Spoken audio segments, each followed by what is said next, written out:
Olá pessoal, estamos de volta com a Agenda Econômica. Esse que é o Agenda Econômica de número 32, da semana do dia 27 de novembro. A gente retorna aqui com um cenário novo e para discutir um tema muito importante, que é a eleição do Javier Milei na Argentina e as suas repercussões para o Brasil. De fato, aqui vai ficando claro nessa semana que ele apresentou uma carta para o governo Lula, na verdade para o presidente Lula, né, convidando para sua posse, vai mostrando que de candidato a presidente tem um espaço bastante grande e o que a gente deve assistir ao longo das próximas semanas e meses é uma grande transformação. Eu sou Zé Augusto Ruas, estou mais uma vez com meu amigo Saulo Buchedi e voltamos aqui nesse novo cenário, né, Saulão? É isso mesmo, Zeca. Salve, salve todos e todas. Depois de um tempo, né?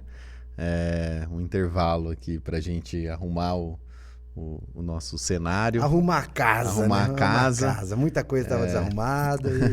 Voltamos aqui no nosso agenda, trazendo o assunto não só dessa semana, mas das últimas semanas, que é a eleição do Milei na Argentina, né, e o que significa o desdobramento da eleição do Milei, não só para a economia argentina, né, mas também para a economia brasileira. Eu acho que esse é um dos pontos que vale trazer aqui, que talvez não esteja tão claro, né, nos noticiários, qual que é a relação da eleição do Milei com as perspectivas de crescimento da economia brasileira, especialmente para 2024. Me preocupa bastante a economia brasileira em 2024 e a conjuntura argentina traz um elemento novo para o cenário da economia brasileira no próximo ano. De muita imprevisibilidade, né? Acho que tem uma coisa que é importante aqui nesse tema virou, como quase tudo na política brasileira nos últimos tempos, virou Fla-Flu, né? Virou uma torcida enorme contra, a favor do Milei, né? E muitas vezes sem entender as repercussões, especialmente quem estava torcendo a favor do Milei, por ser mais próximo de uma esquerda, uma direita, mais próximo do Bolsonaro, uma coisa do gênero, de fato tem implicações bastante importantes para o Brasil, né, da forma como ele vinha conduzindo. E eu acho que a gente podia começar, acho que um dos temas que ficou muito claro, né, ficaram muito claros ali na campanha é a questão da dolarização. Que para nós é bastante interessante porque, né, é cheio de uma certa mística, né? Vamos transformar a nossa economia no dólar, é uma força enorme de uma moeda muito poderosa, né? Mas quais as possibilidades de trazer isso e quais as repercussões de fazer um movimento como esse? O que ficou claro é que a eleição na Argentina, no meu entendimento, Saulo, a gente falou isso aqui em outro programa. Sim. Já, né? Era uma eleição totalmente contra, né, especialmente no segundo turno, o peronismo. Né? Quando Sim. a gente veio aqui, a gente falou antes do primeiro turno ainda, a gente nem sabia do resultado do primeiro turno. Sim. Naquele momento o peronismo saiu com força, né? Mostrou uma relativa força no primeiro turno, não conseguiu crescer nada entre o primeiro e o segundo, até na verdade se fragilizou. Né? Mas o Milei apostou todas as fichas contra o próprio peso argentino. Não, na verdade, uma parte importante das suas fichas foram jogadas contra o peso argentino. De fato, a população argentina, nesse momento, deve estar se sentindo profundamente chateada com o peso, né? Com a perda de valor, perda do poder Sim. de compra, com a inflação.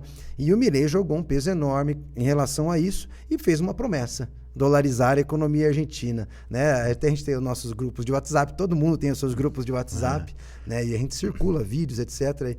E um dos vídeos que chegou pra gente era de um argentino que achou que o salário dele ia transformar o valor em pesos que ele recebia em valor em dólares imediatamente, né? Acho que era mais ou menos isso, né? Isso, exatamente.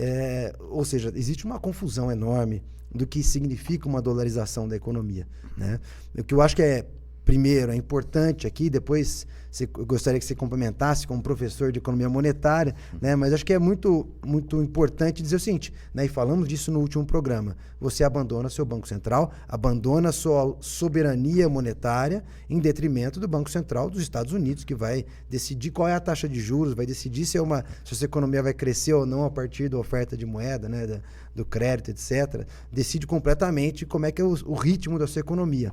Mas, acima de tudo, quando você decide por abandonar a moeda nacional, você vai ficar dependendo completamente da entrada de dólares dentro da sua economia. E eu acho que esse aqui é o principal desafio, que não está claro nem para uma parte dos argentinos, ainda que eu não tenha como dizer isso em pesquisas, não acompanhei, mas vendo essa ilustração, né, da entrevista que eu mencionei, né, e assim como para a parte dos brasileiros, não fica claro quais são os riscos e quais são as dificuldades de fazer isso, né? Se a gente tivesse dólares suficientes na Argentina, eu tenho certeza que o argentino já tinha abandonado o peso nesse cenário, que é um cenário de profunda degradação da própria moeda nacional, né?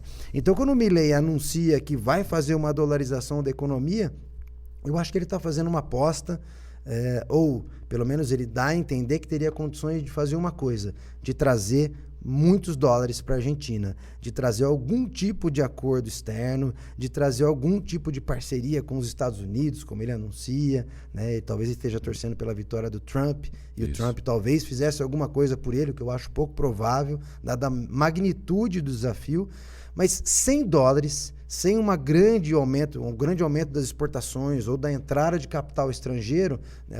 Fazer uma dolarização nesse contexto significaria enforcar uma parcela importante da população que ficaria sem dólares. Né? Então, o único cenário, né, que a gente tem aqui na América Latina que dá para a gente analisar mais ou menos é o cenário do Equador. Né? E o Equador, quando fez a sua dolarização, foi nos anos 2000 e acabou recebendo o benefício do ciclo de commodities daquele momento e que acabou favorecendo a dolarização, né, nos seus alguns anos depois, viabilizando que ela avançasse. Um ponto fundamental, inclusive, do Equador se você faz, você não recua mais. É muito difícil você voltar com essa moeda nacional. Não é impossível, né? Mas, né, professor Éder, se estiver nos assistindo, vai ficar bravo comigo. É possível voltar, né, professor Éder? Mas o ponto é muito difícil. Você vai amarrando uma série de questões. Né? Então, eu acho que é impossível a Argentina fazer uma dolarização como essa. E certamente já o governo Milei já começa não conseguindo cumprir uma promessa. Né? O recém-possado, nomeado ministro da Fazenda já disse que vai fazer isso no médio prazo, né, Saulo? Então, me conta um pouquinho o que você acha desse assunto também. Acho que você fez uma boa introdução, excelente introdução para o pessoal que está assistindo a gente, está ouvindo a gente. Eu fiquei lembrando, enquanto você estava fazendo essa introdução, eu lembrei de uma jornalista que perguntou para a gente, né, Zeca, das soluções para o endividamento aqui no Brasil. E a gente... Para as famílias, né? Para as famílias brasileiras. E a gente brincou, né, a jornalista também, se existia alguma solução mágica, né? E eu acho que nesse caso, no caso da Argentina, assim como no caso brasileiro, na eleição do Bolsonaro, as famílias esperavam alguma mágica, ou alguma solução diferente daquilo que já era proposto, principalmente, né, ao longo dos anos 2000, né, nesse início do século XXI, daquilo que estava sendo proposto. Né?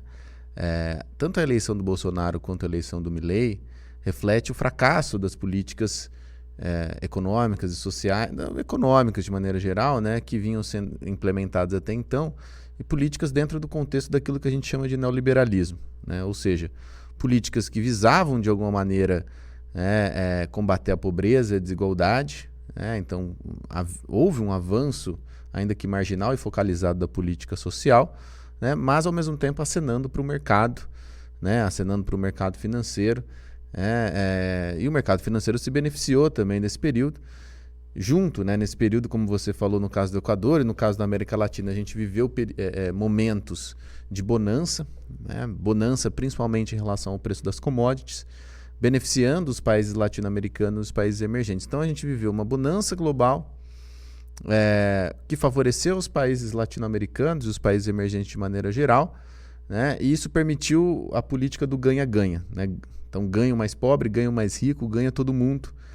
E essa política, ela teve o seu grau de sucesso durante o período, mas a partir ali de 2015, 2014, pós-2008, né, essa política passou a não ser mais suficiente, né, para atrair as massas. E aí isso acabou causando uma insatisfação social e a busca por outras soluções. E esses candidatos, eles surgiram, tanto o Bolsonaro quanto o Milei, propondo soluções mágicas, né? Saindo do normal a partir da loucura. Eu vou propor algo, né, tirar o coelho da cartola. Estou fazendo várias alusões porque é isso mesmo. Vou propor algo espetacular que vai resolver os seus problemas rapidamente. Contra tudo isso que está aí, vou Exato, mudar contra tudo isso eu vou mudar tudo. E diante do desespero, a proposta da mudança radical é muito tentadora, né? E de fato foi isso que aconteceu, não só na Argentina, mas no Brasil, nos Estados Unidos, em outros países, né, com o avanço da extrema-direita.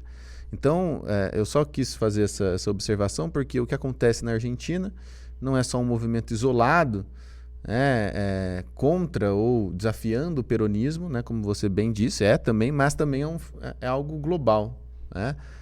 É um movimento que aponta para um fracasso das políticas ditas neoliberais ou de uma tentativa de conciliação entre os interesses do mercado, dos grandes investidores, e os interesses da população, da massa, que vem sendo cada vez mais precarizada no mercado de trabalho, com defasagens em relação ao ganho real, do trabalho, enfim, etc, etc. A gente podia falar. Deixa eu só fazer um complemento, eu acho que é importante aí, nisso que você mencionou, que eu escutei uma análise interessante sobre isso. De certa maneira, o que você está dizendo também é que a vitória do Milei não significa necessariamente uma vitória de um ultraliberalismo. Não. Ela na verdade, um voto de protesto em boa medida. Né? E no desespero. Né? Não é uma tendência liberal, assim como a eleição talvez do Boric ou mesmo, né, na Colômbia, também não sejam ondas rosas, como se mencionou atrás. Você tem uma troca permanente que é típica de períodos de crise. Exato.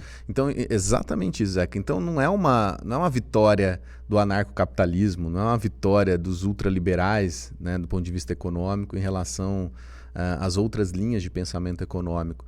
Até porque, por mais que o argentino e a Argentina lidem com a dolarização, né, com o aumento da participação do dólar nas transações, na denominação dos contratos e preços na Argentina, há uma incerteza muito grande do que seria de fato uma economia dolarizada.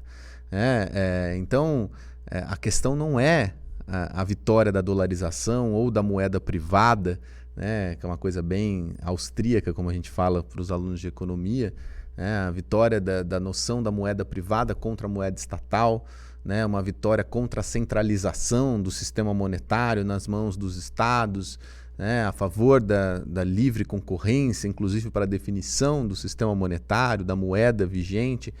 Não é. Na verdade, é uma vitória a partir do desespero, da busca pela manutenção da riqueza, né? Os argentinos, porque no fundo, gente, essa luta pela moeda, pela definição, né, se é o dólar, se é o peso, no fundo mostra o quê? É uma luta, né, pela manutenção da riqueza do argentino. O argentino não quer perder o seu patrimônio, né? Seja ele denominado em dólares, em pesos, em qualquer outro tipo de símbolo monetário. No fundo, a grande discussão aqui é sobre a proteção da riqueza, a segurança. Essa é a busca do argentino. Por isso que o argentino vai para o dólar, vai para as criptomoedas. Estava lendo agora uma reportagem sobre criptomoedas. Então é nesse sentido. Não é a vitória dos ultraliberais. Então, enfim, é um salto no desconhecido. E o que significa, portanto, a dolarização? O que significa esse desconhecido? Primeiro que a dolarização não é a panaceia, não é a solução. Acredito que boa parte ou parte das pessoas que estão nos assistindo e dos próprios argentinos sabem disso. A gente tem a experiência, muita gente cita o Equador para defender a dolarização, mas, como você já comentou na sua introdução, a dolarização do Equador não foi uma solução. A economia equatoriana não bomba. Não sei se alguém tem uma opinião contrária. Não sei se vocês estão vendo ali nos jornais. Aí, pode escrever. Economia aí equatoriana. No YouTube. O PIB equatoriano não chegou ao PIB americano, tá certo? Então, os equatorianos não estão ricos. Então, é só vamos conversar. Eu tenho uma passagem, vou contar aqui. Eu lembro que eu fui numa summer school, né, lá onde o Minsky ministrava os seus cursos, e eu lembro que, né, nessa summer school, né, nesse curso, vários economistas, né, estavam presentes da América Latina, inclusive um economista equatoriano, Eu lembro que para toda discussão que a gente fazia, discussão mais macroeconômica, né, sobre as economias latino-americanas, ele tinha que levantar a mão. Por quê? Porque o caso do país dele, o Equador, é completamente diferente em relação aos outros casos. Ou seja, o que fazer, né, no Brasil, na Argentina, naquela época, no Chile, no Paraguai, era completamente diferente do modus operandi no Equador. Então o Equador não ficou rico e, na verdade, o Equador ele acabou tendo outros desafios, né? E desafios muito complicados. Primeira coisa, acabou com a indústria do Equador. A indústria do Equador... Que já não existia muita coisa, né? Mas é diferente da Argentina. Né? Que é uma indústria diversificada. A Argentina, no Equador, você já não tinha uma diversificação industrial, então acabou o pouco que tinha, né, da indústria do Equador, ou, na verdade, tornou a indústria do Equador algo marginal, né, às cadeias globais de valor, né, a estrutura produtiva que se tornou cada vez mais globalizada, como a gente fala. Então esse é um primeiro ponto. Você dificulta, né, a autonomia da economia do Equador, a economia muito mais dependente das importações de insumos industriais para a sua indústria nacional, importações de bens finais, ou seja, deixa a economia muito mais, nesse sentido, vulnerável. Aí você fala, pô, mas a economia está dolarizada, então ela não está vulnerável. Mas é bom lembrar que, como o Equador depende de uma moeda da qual ele não emite, né? O Banco Central do Equador tem uma postura, nesse caso, né, figurativa, porque ele não emite a sua moeda. Simplesmente o Equador, regulatória. Né? É simplesmente regulatória. O Equador depende da constituição de reservas internacionais em dólar, para o Banco Central gerir essa reserva em dólar. Né? Então, o Banco Central ele tem uma função regulatória, o Banco Central equatoriano, e tem uma função de gerir essa reserva em dólar, gerir a liquidez em dólar, né? Caso haja uma fuga de capitais, um afastamento dos investidores, uma piora da balança comercial, né? A consequência disso é uma crise monetária no Equador, né? Com consequências inclusive para a inflação. E a inflação, né? Muita gente vai falar, bom, mas pelo menos a inflação equatoriana se igualou à inflação norte-americana. Também não, porque os dados mostram que desde 2002 a inflação equatoriana esteve sempre acima da inflação norte-americana. No acumulado, uma colega alemã que esteve no Equador recentemente falou que no acumulado a inflação equatoriana esteve 50% acima da inflação norte-americana entre 2002 até agora. Isso porque você tem esses problemas de gestão de liquidez no Equador, né, o que pode gerar mudanças, como a gente fala na economia, no economês, mudanças nos preços relativos. Tem uma coisa que é importante nisso nessa aula, desculpa de interromper de novo. Eu falei um monte, mas pode falar. Não, porque essa coisa dos preços, né, é importante para as pessoas entenderem. Como é que essa coisa da dolarização vai afetar os preços? Tudo que a gente chama de tradables, né, aqueles que são transacionáveis, né, os bens que você pode importar e exportar, eles passam, obviamente, a tentar acompanhar o preço internacional. Né? Por isso que você mata a indústria nacional, porque você vai começar a importar produtos industrializados todos de fora. E aí eles tendem a ficar próximos com a inflação internacional. Agora, os preços dos serviços, que são prestados unicamente domesticamente, que não tem concorrência internacional, esses não têm uma tendência necessariamente a acompanhar os preços internacionais. E eles podem continuar subindo de preço. Então você provoca aí sim uma mudança na composição que chamou de preços relativos e que vai se refletir também na riqueza acumulada, na capacidade de acumular riqueza de diferentes setores da economia. Né? O que você mencionou de profunda crise da indústria, por outro lado, pode ser ter até um cenário positivo para os serviços, para turismo, para outras atividades. Agora, na composição final, no Equador é uma coisa, na Argentina é outra completamente diferente, exatamente. Que é um estado industrializado, um país industrializado. Então você vai provocar uma ruptura dramática num país industrializado, urbanizado em torno dessas estruturas e que provavelmente vai ficar, na minha opinião, mais pobre. Exatamente. Então esse era a continuação. Você deu o gancho perfeito. Desculpe. Não, na verdade o gancho foi perfeito, porque essas mudanças nos preços que você explicou, né, perfeitamente, no fundo, acaba desaguando ali numa mudança na composição da riqueza, né, numa luta violenta, inclusive. Isso pode levar né, a processos violentos, né,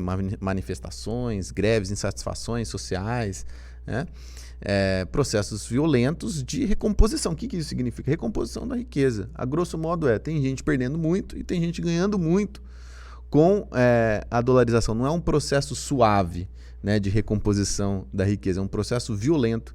E é mais violento quanto mais diversificado é a economia de um país, como é o caso da economia argentina. Então, a consequência na dolarização do Equador, e que vai, né, ser vista se a Argentina seguir com isso, num grau muito maior do que o do Equador, é uma recomposição da riqueza. O Equador se tornou um país muito mais pobre, né, muito mais violento, né, porque junto com o aumento da desigualdade veio a violência, né, os relatos que eu ouço recentemente no Equador é de uma escalada na violência, inclusive teve o assassinato de um candidato à presidência. Isso não é por acaso, as coisas não são por acaso, não são conjunturais. Tudo isso reflete o que aconteceu com a economia e com a sociedade equatoriana nos últimos anos. Então, o exemplo do Equador, se tem gente querendo defender dolarização usando o Equador, é bom vocês, né, essas pessoas prestarem atenção no que é a economia equatoriana hoje.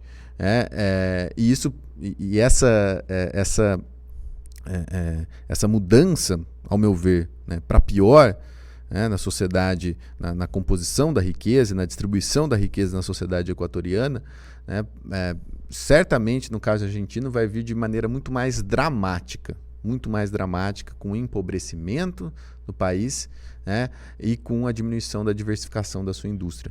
É, de fato, um convite à mediocridade na economia argentina, a dolarização, né, na Argentina é um convite à mediocridade. Eu acho que, olhando por esse prisma somente da dolarização, e aí a relação com o Brasil poderia ser até interessante para nós, né? No sentido em que a nossa indústria poderia se beneficiar de uma retração da indústria deles, vamos dizer assim. Sim. Né? E aumentar nossas exportações. Mas também tem um outro movimento que o Milei fez na sua campanha e que nessa semana, com a carta ao Lula, deu uma certa diminuída nessa tensão, que é o seguinte: eu não quero negociar com você, né? Eu quero basicamente negociar com o resto do mundo, né? E nos afastar. Os argentinos queriam se afastar do Brasil, talvez da China também, o que me parece complicado, né? Mas o ponto aqui é o seguinte, né? Ficou muito claro, né, na semana passada também, né, os movimentos que foram criados em relação à própria negociação Mercosul-União Europeia, tentando acelerar algumas questões antes do Milei entrar, para tentar criar um fato consumado, talvez, quando ele assumisse efetivamente, né? Mas o ponto aqui é o seguinte: se por um lado, talvez a dolarização possa, de alguma maneira ou outra, favorecer as nossas exportações para lá, né? Ainda que eu acho muito pouco provável que ele consiga implementar isso efetivamente, né? Por outro lado, o afastamento do Brasil e do Mercosul, como ele colocou, né, cria um problema gravíssimo para a nossa indústria. Eu acho que as pessoas não têm noção do que significa a Argentina para nossas exportações de produtos manufaturados. Quando a gente olha para as exportações brasileiras, né, as pessoas em geral tendem, o Brasil só exporta commodity. Não, o Brasil é um grande exportador de manufaturados. Mas ao longo das últimas décadas, nós perdemos mercado nos países centrais, né? E a Argentina e a América Latina como um todo é o principal destino desses produtos. Então, um eventual afastamento, uma crise do Mercosul pode significar um problema para a nossa indústria nacional. Pode significar um problema, por exemplo, para a indústria automobilística, que é uma exportadora para a Argentina. Na verdade, tem um comércio bilateral com a Argentina muito próspero, né? Então, aqui nós temos um outro desafio. E aí, de novo, ainda não está claro para onde vai isso, mas fica um conjunto de incertezas, né, Saulo, para 2024, como você tinha anunciado no começo. Exatamente. Eu acho que, assim, por um lado, a dolarização pode impactar positivamente a indústria brasileira, né, que pode ganhar peso, uma concorrência ali com a indústria argentina em alguns setores. Deixa eu só fazer uma pequena correção no que eu falei. A dolarização ela só pode acontecer, reforçar isso, se de alguma maneira o capital estrangeiro voltar para a Argentina. E se ele volta para a Argentina, aí a Argentina não só consegue dolarizar, né, porque ela conseguiria manter essa relação de alguma maneira estável, mas conseguiria talvez crescer. Essa talvez seja a grande aposta do Milei. Nesse contexto, as nossas exportações podem melhorar. Se for fazer só a dolarização sem capital estrangeiro, a Argentina vai estar em crise e não vai importar nada. Exatamente, exatamente esse é o ponto. A dolarização, se ela conseguir vigorar na Argentina, e isso depende de uma condição que, ao meu ver, até o Milei pode até conseguir, Zeca, um volume de reservas, mas a dolarização, uma economia dolarizada, precisa dessas reservas de maneira perene. E essa é a grande dificuldade num sistema onde há uma grande volatilidade dos fluxos de capitais, por conta das decisões de política monetária nos Estados Unidos. A não ser que haja essa garantia perene de reservas em dólar para a Argentina, a dolarização vai ser um fracasso. E é isso, não dá para falar que a economia argentina vai caminhar para isso, justamente porque não há garantias de reservas perenes em dólar para a Argentina. Não há. Mesmo com o Trump ele teria que peitar o mercado americano, isso não vai acontecer. Então, se fosse um país muito pequeno, talvez os Estados Unidos com um pequeno ajuste faria, mas a Argentina é um país que não é pequeno. Então, no caso da dolarização na marra, sem a garantia de reservas, isso vai levar a uma intensificação da pobreza e da desigualdade argentina. Isso vai afetar as importações, consequentemente pode afetar sim a relação comercial Brasil-Argentina e gerar consequências negativas, não só para o saldo comercial brasileiro, já que a Argentina está ali entre os primeiros grandes parceiros comerciais do Brasil, mas afetar, obviamente, a indústria brasileira e a economia brasileira. Esse é o grande ponto. E por que é preocupante? Porque a tendência, o cenário para 2024 é um cenário preocupante para a economia brasileira, não só em 2024, mas no médio prazo, a gente pode falar assim. Esses 2 últimos trimestres de 2023, o segundo semestre de 2023, o cenário é bem... preocupante, Eu estou aqui achando o adjetivo, mas é desalentador ou preocupante, no mínimo. Por quê? Porque há uma previsão, vai sair o resultado do PIB, inclusive agora no final da semana, provavelmente na sexta-feira, mas há uma aposta do mercado de um PIB negativo no terceiro trimestre e de um PIB andando de lado ou próximo a zero do quarto trimestre, o crescimento do PIB na margem, próximo a zero. Se vier negativo nos 2 trimestres, é recessão técnica. A aposta do mercado, portanto, de um PIB ruim no segundo semestre. E, enfim, o PIB de 2023 cresceria por conta do que aconteceu no primeiro semestre de 2023. Só que quando a gente olha para o primeiro semestre, a gente já falou aqui no Agenda, o crescimento do PIB no primeiro semestre de 2023 é explicado por fatores isolados. Primeiro trimestre ali do ano, a agricultura, que cresceu de maneira extraordinária. E no segundo trimestre de 2023, o setor de serviços surpreendeu, ainda com certo fôlego, por conta, ainda na esteira do pós-pandemia. Então, o setor de serviços que surpreendeu naquele momento. Mas esse fôlego do setor de serviços acabou ou é mínimo agora a partir do terceiro trimestre. O investimento não se recuperou, houve uma demora para a redução dos juros, o endividamento das famílias é uma preocupação, porque as famílias estão com um nível de endividamento ainda próximo do pico que a gente observou, mas com a renda real do trabalho se recuperando lentamente. Então as famílias estão com boa parte da sua renda comprometida com o serviço da dívida, com o pagamento da dívida.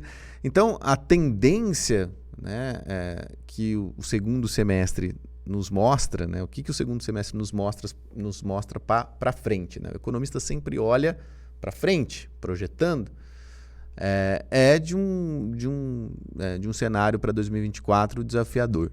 Não consigo enxergar nenhuma força ali do ponto de vista do investimento, a não ser o investimento público, a não ser os projetos ligados ao PAC ou Minha Casa Minha Vida. Agora, qual que é a preocupação em relação ao investimento público? É justamente a meta do déficit zero para 2024. Há uma previsão de redução né, do déficit fiscal, né, do déficit primário, na verdade, né, que iria a zero para 2024. O que isso significa? Uma política de austeridade.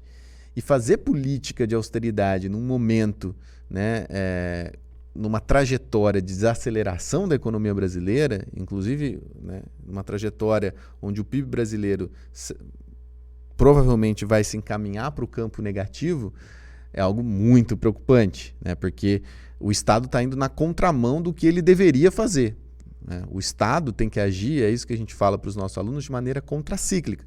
Quando ninguém quer gastar, quando o setor privado não quer gastar, as famílias não conseguem gastar, você precisa de alguém para gastar. Porque é só o gasto que vai fazer a economia crescer. Isso a gente ensina para os nossos alunos. Só o gasto que vai fazer a economia crescer. Não, se corta gasto, a economia não cresce, não tem mágica. Aí não tem mágica mesmo, né? E quem que pode gastar? O Estado, nesse caso. E se o Estado tem uma previsão de corte de gastos ou, né, de um avanço muito tímido dos gastos, né, como o governo prevê para 2024, isso certamente pode puxar a economia ainda mais para baixo. Né, e não o efeito contrário. O Estado, na verdade, estaria agindo de maneira, como a gente chama, pró-cíclica. Né? Ele estaria intensificando a crise ou o cenário de desaceleração e não solucionando a crise e levando a economia brasileira de novo para uma trajetória de crescimento. Então temos um desafio enorme aí, né? A recém-nomeação do ministro da Fazenda, o ministro da Economia, né, argentino, que é muito próximo ao governo Macri, né? Ou na verdade ao ex-presidente Macri, né? Ele foi inclusive ministro no governo Macri, né? Dá indícios de que o Milei vai se aproximando e que vai ser um governo, talvez, nessa realização do presidente, do candidato a presidente, ele vai se tornar alguma coisa mais parecida com o Macri. E, portanto, algum pragmatismo deve vigorar nesse sentido. Né? O meu receio aí é que, até há poucos dias, era de que ele de fato tentasse uma agenda radical. E me parece que ele não vai tentar. Não tentando uma agenda radical, a gente pelo menos vislumbra que a Argentina não vai entrar num ciclo de... Porque a dolarização, $100, seria a resolução dela seria uma contração econômica violenta. No limite, a barbárie. Né? E aí, obviamente, isso afetaria profundamente o Brasil. Então, considerando que a Argentina não entra numa rota muito ruim em 2024, isso é um alento para nós aqui, pelo menos. Porque se a Argentina entrar numa rota como essa, com todos esses amarras que você mencionou da nossa política econômica e do nosso cenário do segundo semestre, certamente teríamos problemas. Exato. Mas eu acho que esse é um tema que a gente vai ter que voltar na semana que vem, já com os dados aí do terceiro trimestre, já um pouquinho munidos aí de uma análise um pouquinho das tendências que estão acontecendo. Né? Então eu prometo para você que nos acompanha que na nossa próxima semana voltaremos com certeza. A gente falhou nos últimos dias, mas vocês estão vendo aqui o resultado e espero que vocês tenham gostado. Então, volte a nos compartilhar, avisa todo mundo, olha, o Zeca e o Saulo estão de volta, tá? O programa Agenda Econômica está de volta e você que ainda não clicou no nosso Instagram, @agenda_econômica_br, Agenda Econômica BR no Instagram, ou nos Notas Econômicas no YouTube e no Instagram, tá perdendo tempo. Segue a gente, nos acompanha, ativa o sininho lá no YouTube, porque se a gente desaparecer, a hora que a gente volta, o sininho avisa você. Então faz esse favor lá, clica lá, ajuda a gente a divulgar. Voltamos na semana que vem. Um grande abraço a todos e a todas.